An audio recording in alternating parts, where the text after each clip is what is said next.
ነው ማፋልኝ አንተ ደግሞ ምን አለ በዚህ ቀን እንኳን አብረን እኔ እኮ አይደለሁም አንተ እኮ ነው የሚከፋው ዳይመንድ ሰውዬ እያያደንም እንዴ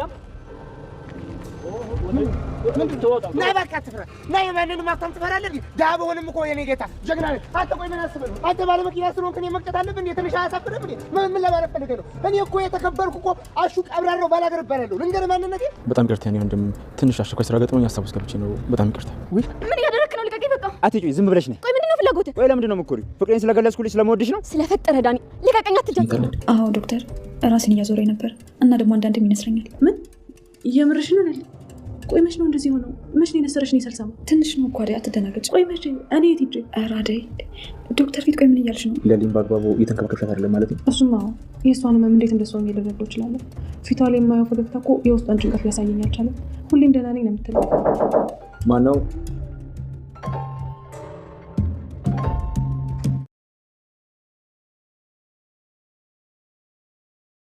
አደይ ለጓደኛዋ ለሊ ስትል የራሷን ህይወት ወደ ጎን ትታለች። በዚህም እንግዲህ ዴቭ ሁሌ ለሊ ለኔ ማንም እየተረዳኝ አይደለም፣ ለኔ ምንም ጊዜ የለሽም በሚል በዴቭና በአደይ መካከል የለሊ ጤና ክፍተት ፈጥሯል ማለት ነው።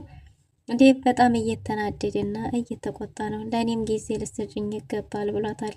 እና ምሽ ብላ አደይ ነገሮችን ተነጋግረው ከተግባቡ በኋላ ወደ ፍቅር ቤት ሄደው የፍቅር እናትን ሰላም ብለን በዛውም አንዳንድ ነገሮች እናወራለን ብለው ተስማምተው ወደ ቤት እየሄዱ ሳለ ነበር ለሊ ደውላ ዶክተሩ ደውሎልኛል ወደ ሐኪም ቤት መምጣት አለባችሁ እያለኝ ነው ስትላት ዴቭን ጥላው ሄደችው። ዴቭ እጅግ በጣም ተናዷልም አዝኖባታልም። ምንድነው እየተፈጠረ ያለው የሚል ስጋት ፈጥሮበታል ማለት ነው።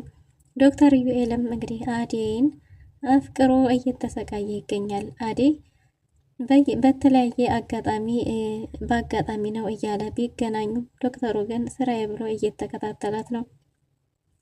ዴቭም ሰግቻለሁ እያለ ነው። የዴቭ ፍርሃትም እውነት መሆኑ አልቀረም። ሰላም ሰላም፣ ውድና የተወደዳችሁ ውድ ቤተሰቦች እንደምን አላችሁ? በያላችሁበት የዓለም ዳርቻ ሰላማችሁ በዘት ተረፍ ይበል እያልን በአዲስ መተናል። በቅንነት ላይክ፣ ሸር፣ ሰብስክራይብ እያደረጋችሁ አበረታቱን። በባለፈው ክፍል እንደተመለከት ነው አደይ ተከታታይ ድራማ እንግዲህ አደይና ለሊ ዶክተሩ ጋር ሲሄዱ በነበረ ጊዜ ወደ ዴቭ ነው ይሄር ነው ብለው ነበር የሄዱት። እናም ባቡሬ ደግሞ ዴቭን መንገድ ላይ ሲያገኘው ዴቭን ስለ አደይና ስለ ለሊ እየጠየቀው ነበር። ግን ደግሞ ሁላቸውም እንዳልመጡ ነግሮታል። እንዲያንተ ጋር እኮ ነኝ ብለውኛል ሲልም ዴቭ እሱ ጋር ማንም የመጣ እንደሌለ ተናግሯል። በዚህን ጊዜ ባቡሬ ለለሊ ደውሎ ነበር። ለሊም አንድ ላይ እንደሆኑና እያወሩ እንደነበረ ተናግራለች ማለት ነው። በዚህን ጊዜ ባቡሬ ተናዶ ስልኩን ጆሮዋ ላይ ዘግቷል። አደይም እኔ በዚሁ ወደ ዴቭ መሄድ ያለብኝ፣ አንቺም ወደ ቤት ሂጂ፣ በዚህ ሁኔታ ካወቁ ልክ አይመጣም፣ ምናልባት ባቡሬን ዴቭ ጋር ነኝ ስላልኩት የሚፈጠረው አይታወቅም ብላ ፈርታ ነበር። እና በዚህን ጊዜ እንግዲህ አደይ ወደ እነ ዴቭ በሄደች ጊዜ ዴቭ ጋር ባቡሬን ታገኘዋለች። ባቡሬን ስታገኘው ዴቭ ጋር ነን አላላችሁኝም ነበር እንዴ ብሎ በጠየቀ ጊዜ እንዴ ወደ ዴቭ እኮ እየመጣን ነበር፣ ወደዚህ እየመጣን ሳለ መንገድ ላይ ለሊን ትንሽ አመማትና ወደ ቤት ተመለሰች ስትለው ባቡሬ ተደናግጦ ሁሉንም ትቶት ወደ ቤት እየሮጠ መጥቷል። ዴቭም አደይን የኔን ነገር እኮ ወደ ጎን ትተሽዋል፣ እኔ አንቺን ማጣት አልፈልግም፣ አንቺ ሚስቴ እንድትሆኝ ነው የምፈልገው፣ ሽማግሌ መላክ እፈልጋለሁ እያላት ነበር። አንቺ ግን እኔን ትተውሽኛል፣ ተወት እያረግሽኝ ነው፣ ምንድነው የተፈጠረ ነገር አለ እያለ እየጠየቀ ነበር ማለት ነው።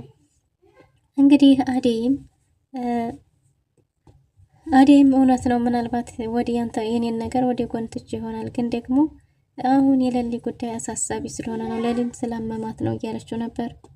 እና ታዲያ ሁሌ ለሊ የኔና ያንቺ ጉዳይ እየዘነጋሽው አልመሰለሽም ቢላትም ይቅርታ ጠይቀው አሁን ለመነጋገር እንደመጣች ነግረዋለች። በዚህን ጊዜ እናም እንግዲህ ዴቭ እኔ አንቺን አግብቼ የኔ ሆነሽ መኖር ነው የምፈልገው፣ አሁን ባለው ነገር ግን እየፈራሁ ነው ብሏል። እንዴ ምን የሚያስፈራ ነገር አለ? ምንም የሚያስፈራ ነገር የለም እኮ። ግን ደግሞ እርግጥ አንተን እንዳገባ አባዬ ፈቅዷል። አባቴ ደግሞ ለምን እንደፈቀደ እኔም ግራ ገብቶኛል። እንደዚህ በቀላሉ አንተን አምኖ የተቀበለበት መንገድ እየገባኝ አይደለም። ስለዚህ ለራሴ ጊዜ ያስፈልገኛል። አሁን ነው እያሉኝ ነው። ወደዛ ከሄድኩ ደግሞ ጥሩ አይመጣም እያለች ነው። እናም እንግዲህ ጊዜ ስጠኝ፣ ራሴን ማዳመጥ እፈልጋለሁ ብላለች። የምን ጊዜ ቢላትም ላዴ ምን ትፈልጋለች? ትዳር ነው ወይስ ምን የሚለውን ማሰብ እፈልጋለሁ ስትለው ዴቭ እጅግ በጣም ተናዶ ተቆጥቷታል። እንዴት ነው እንደዚህ የምትይው? አስበሽበት ወደሽ ፈቅደሽ መስሎኝ እኔም ሽማግሌ ለመላክ ሀገር ቤት ድረስ ሂጄ ያንን ሁሉ ዋጋ የከፈልኩት እያለ ነበር። እና አሁን ጊዜ እፈልጋለሁ፣ በዚህ ጊዜ አሁን ፈጥኜ አገባሃለሁ አልልህም፣ ስለዚህ ጊዜ ያስፈልገኛል እና ጊዜ ስጠኝ እያለች ነው። ዴቭ ግን በጣም አዝኖና ተናዶባታል። እሷም በዚህ ሁኔታ አሁን ማግባት እንደማትፈልግ ግልጽ ነው። ምክንያቱም የሌሊ ነገር እጅግ በጣም አስጨንቋታል። ፍቅር ትምህርት ቤት አሹ አድርሷት ከተመለሰ በኋላ ዳኒ እዛው ትምህርት ቤት በር ላይ እየጠበቃት ስለነበረ ከትምህርት ቤት ስትወጣ አግቶ ሌላ ቦታ ይዟት ሄዷል ማለት ነው። እሷም እኔን ከመከጀል በፊት መጀመሪያ አመድህን አራግፍ ብላ ስትለው በንቄት እሱም ነቀሽ ነው ወይ ብሎ በጥፊ አጣልሞ ጥሏታል። እናም ፍቅር እንግዲህ አሹ ሄድና ፍቅርን አምጣ ተብሎ በተላከበት ትምህርት ቤት በሄደ ጊዜ ትምህርት ቤት ሲደርስ እንግዲህ እዛ ፍቅር አልነበረችም። ቆሞ እየጠበቀ ሳለ ዳይመንድ መጥቷል። ዳይመንድ መጥቶ ከዳይመንድ ጋር ሲላፉ ድንገት ዶክተሩ በመኪና ስቶታል ማለት ነው። እናም ዳይመንድ ዶክተሩ እንደሆነ ሲያገዛው ተወጣ ብሎ ጥሎት ሄዷል። አሹም እንግዲህ እንዴት እንደዚህ ታረጋላችሁ እናንተ ሀብታሞች ተረጋግታችሁ አትነዱም እንደ እያለ ነበር። ግን ደግሞ አሹንም ቢሆን ሲጮህ የነበረውን እኔ አሹ ቀብራራው የሚየ ልጅ ባላገሩ እባላለሁ እያለ ነበር። ግን ደግሞ ዶክተሩ ሀሳቡን ካስጨረሰው በኋላ ይቅርታ ሲጠይቀው የዶክተሩ መረጋጋት ራሱንም አሹን እንዲረጋጋ አድርጎታል። ያንተ ስነ ምግባርህ ይለያልና በቃ ያጋጥማል፣ ለዛውም እኮ እኔም ጥፋተኛ ነኝ ብሎ እሱም ይቅርታውን ተቀብሏል። ዶክተሩም የሆነ አስቸኳይ ነገር ገጥሞት በሀሳብ ስለነበረ እንደሆነ ተናግሯል። ዶክተሩ ሀሳቡ ስራ ነገሩ ሁሉ እንግዲህ አዴ ብቻ ሆናለች ማለት ነው። እና ዶክተሩም ወደ ቢሮ በተመለሰ ጊዜ ቁጭ ብላ እየጠበቀችው የነበረችው ቤዛ ነበረች። ቤዛ እግሬን እያመመኝ ነው ብላ ነበር። እናም ስራ ትቆሚያለሽ እንዴ? ስራ ብዙ ስራ ይበዛብሻል ቢላትም ስትንከራተት እንደምትውል ስትነግረው እንዴ ስራሽ ብዙ ያቆማል ማለት ነው ሲላት ምንም ስራ እንደሌላት እየፈለገች እንደሆነ ነግረዋለች። የትምህርት መረጃ እንዳላት ጭምር ነግረው እዛው እሱ ክሊኒክ ተቀጥራለች ማለት ነው። የስራ መረጃዋን የትምህርት መረጃዋን አስገብታ ስለነበር በቃ ከዚህ በኋላ እዚሁ መቀጠል ትችያለች ሲላት በደስታ ህመሙን ረስታው ቆማለች። እናም ቤዛ እግርሽን ብትታየው ይሻላል ብሏት ነበር። እሺ እታየዋለሁ ብላ ዛሬውኑ ስራ መጀመር ትችያለች ሲላት ደስ ብሏት ወደ ቤቷ ተመልሳለች። ወንድሟም እንግዲህ መልካም እድል ተመኝቶላት ግን ደግሞ ይሄ ነገር አሁን እዛ ክሊኒክ ተቀጥረሽ በስርዓት ትሰሪያለሽ ወይ ቢላትም ሌላ ቢቸግራት መርፌ መውጋት እንደማያቅታት ተናግራ በድፍረት እንግዲህ እዛ ክሊኒክ ተቀጥራለች ማለት ነው። እና ዶክተሩ አንዳንድ ፋይሎችን እያገላበጠ ባለበት ጊዜ ለሊ ቀጠሮዋ ለነገ ቢሆንም ዛሬ ላይ የሚያስፈልግ አንድ ምርመራ እንዳለ ተናግሯል ማለት ነው። እና ይሄም ደግሞ ነርሷ እንድትሳሳተች እና እንዳላደረገች አንተ ጠይቆ እና እንግዲህ ለሊ ተመልሳ ወደ ሐኪም ቤት እንድትመጣ በስልክ ደውሎ ጠርቷታል ማለት ነው። አዴ ካለች ብትመጡ ይሻላል፣ ለነገ የሚያግዘን ዛሬ አንድ ምርመራ ያልተደረገ ምርመራ አለና እሱም ማድረግ አለብሽ ብሎ ጠርቷታል። እሷም እሺ እያለች ባለችበት ጊዜ ነበር ድንገት ባቡሬ ሲመጣበት ስልኩ የተቋረጠው። ዶክተሩም ለሊ ቢልም እሷ ግን ባቡሬ ስለመጣባት ድንገት ስልኩን ዘግታለች ማለት ነው። ለሊ እያነሰራትና እንዲሁም ደግሞ እያዞራት ነው። ስለዚህ በዚህ ሁኔታዋ ደግሞ ባቡሬ ተደናግቶ በቃ አሁን ወደ ሐኪም ቤት መሄድ ያለብን እያላት ነበር። እሷ ደህና እንደሆነች ተናግራ በጭራሽ አልሄድም ብለዋለች። ምንም የደበቀችው እንደሌለም ተናግራለች። አዴ ግን ለባቡሬ ብንናገር መልካም ነው፣ ሌላ ጊዜ ካወቀ ግን በጣም ያዝንብናል፣ ይቅር አይለንም እያለቻት ነበር። ለሊ በጭራሽ እንደዛ አይሆንም ብላ አምርራለች። እናም እንግዲህ ባቡሬ ግን ደህና ነሽ ቢላትም ደህና እንደሆነች ተናግራ ዝም ብሎ እንደሆነ የሚያዞራትም ተናግራለች ማለት ነው። ግን ደግሞ ባቡሬ ሐኪም ቤት ሄደሽ መታየት አለብሽ ብሏታል። በጭራሽ እንደዛ አያስፈልግም ብላለች። ቅምጥል እጅግ በጣም ደስተኛ ሆናለች። ኪንጎም ስራ አግኝቷል። ኪንጎ ትልቅ ድርጅት ውስጥ በተማረበት ስራ ተቀጥሯል። የፍቅር እናት ወዳጇ ቤት ያስቀጠረችው ወዳጇ ድርጅት ያስቀጠረችው ቢሆንም ግን ደግሞ አደራህን እንዳታሳፍረኝ ብላለች። ባሹና በሮማን እንጂ ባቡሬ እንደ ዳይመንድ ሌባ ነው። ኪንጎ ምናልባት የእጅ አመል ኑሮበት ከወዳጅ ጋር ያጣላኛል የሚል ስጋት አድሮባት ነበር። ግን ደግሞ አሹም ሆነ ሮማን እሱ ምንም አይነት የጃመል እንደሌለበት ተናግረዋል ማለት ነው። አሹ ወደ ቤት ፍቅርን አግኝቷት የሚሄድበት ቦታ አለኝ ብላ እንደቀረች አድርጎ ለፍቅር እናት ተናግሯል። የፍቅር እናትም እንዴት እንደዛ እንኳን ቢሆንም እንዴት ጥልሃት ትመጣለህ ልጅን እንዴት ይዘህ አልመጣህም ብላ ተቆጥተዋለች። እሱም የሚሄድበት ቦታ አለኝ ስትለኝ ወደ ቤት ሄድ ስትለኝ መጣሁ ብሏል። ግን ደግሞ አልተገናኙም። ለሮማን ሲነግራት ሮማን ይሄን ነገር እትዬ እንዳሰማ እንዴት እንደዚህ ታደርጋለህ? እሷ ከሰማችህ የመጨረሻው ቀን ነው የሚሆነው ብላለች ማለት ነው።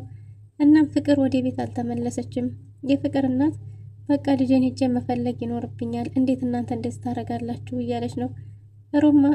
ሩታ እንግዲህ ፍቅርን ምናልባትም አንዱ ጋር ሄዳ ይሆናል። መኝታ ቤቷ ድረስ እኮ ወንድ እያስገባች ነበር፣ እኔ ነግሬሽ ነበር አምነሽ ልትቀበይኝ አልቻልሽም ብላለች። አሹንም ስትጠይቀው ሲገባ እንዳላየና ቤት እንዳልነበረ ሲናገር እንዴት እንደዚህ ታደርጋላችሁ? እህታችን አይደለችም፣ አይመለከተኝም፣ እኔንም እናቴ አይደላችሁም ብላችሁ ነው አይደል እንደዚህ የምታረጉት እያለች ነው። እናም እንግዲህ አሹ እንደዛ እንዳልሆነና ግን ደግሞ እንዳላየ ተናግሯል። ሩታም እኔ እኮ በሰዓቱ ነግሬሽ ነበር፣ ልታምኒኝ ያልፈለግሽው አንቺ ነሽ ብላ ነበር። ግን ደግሞ የፍቅር እናት ይሄ ነገር እውነት መሆኑን ካረጋገጥኩ እናንተንም እጣላችኋለሁ ብላ አስፈራርታችኋለች። ለሊ ወደ ሆስፒታል ለመሄድ አዴ ጋር ደውላለታለች። አዴ ጋር ደውላላት እንግዲህ አዴን ወደ ዶክተሩ ነይ ብሏት ልትሄድ እንደሆነ ነግራታለች። አዴ ከዴብ ጋር ወደ ቤት እየሄዱ ቢሆንም ብዙ ሀሳብ ቢኖራቸውም ግን ደግሞ ሐኪም ቤት ልሄድ ነው ስትላት በቃ ሁኑኑ መጣሁ ቻው ቻው ብላ ጥላው ስትሄድ ዴብ እጅግ በጣም ተናዷልም አዝኗልም። ሁሌ ለሊ ለኔ ጊዜ ያለኝ መቼ ነው ብሎ በጣም ተበሳጭቶባታል። ፍቅር ወደ ቤት መልሰኝ እያለች ነው። ዳኒ ወደደችም ጠላችም እሱን እንደምታገባውና የፍቅር ጥያቄውን እስካልተቀበለችው ድረስ እንግዲህ ቤት የሚባል ነገር እንደሌለ አስረግጦ ነግሮታል። ያለሁበት አካባቢ ያስፈራል፣ እባክህ ውሰደኝ ብለዋለች። ግን ደግሞ ጥያቄውን ካልተቀበለች እዛው ሊያሳድራት እንደሚችልም ነግሯታል። በሌላ በኩል ባቡሬ እጅግ በጣም ደስ ብሎት ለዳይመንድ ስራ እንደተቀጠረ ነግሮታል። ትችላለህ፣ እኔ እኮ ባንተ እንደሚያልፍልኝ እርግጠኛ ነበርኩ እያለ ተቃቅፈው ደስታቸውን ገልጸዋል። ከዛም ወደ ቅምጥል ሄዶ ስራ እንዲያገኘ ደስ እንዳለው ነግሯት እንግዲህ አሹን ኪንጎ ዳይመንድንም ቅምጥልንም በጭንቀት ሲኖረውም ሳይኖረውም በችግሩም በደስታውም አብረው ስለነበሩ አመስግኗል ማለት ነው። እና ምን አረኩልህ የምስጋና ነው እያለች ነበር። ግን ደግሞ አሁን ትልቅ ድርጅት ውስጥ ስራ እንዲያገኘ ነግሯታል። በጣም ደስ ብሏታል። ቅምጥል የባቡሬን እናት አንቺ ሳትኖሪ ይከፋኛል፣ አንቺ ስትኖሪ ግን ቤቱ በደስታ ይሞላል፣ የአባዬን መሞትም አምኜ መቀበል አልችቅቶኛል እያለቻት ነበር። እናም አንቺ በሌለሽ ጊዜ ግን ቤቱ ያስጠላኛል እያለች ነው። ደግሞ ወንድሟ ለሊን ካገኘ ማንንም ሰው ቸክ እንደማያረግም ጭምር ተናግራለች። ለሊና አደይ ወደ ዶክተሩ ዘንድ በሄዱበት ችግር አለ እንደ ቢሉትም ምንም ችግር እንደሌለ ግን ደግሞ ለነገ የሚያግዛቸው አንድ የቀረ ምርመራ እንዳለ እየነገራቸው ሳለ ነበር። እናም ደግሞ አሁን በጣም ጥሩ ላይ ነሽ፣ ምን አዲስ ነገር አለ እንዴ ሲላት እንደሚያዞራትና እንደሚያስራ ስትናገር አደይ እኔ የት ነበርኩ? መች ነው ያነሰረች? መች ነው እንደዚህ እየተፈጠረ ያለው እያለች በጥያቄ ታድፋታለች።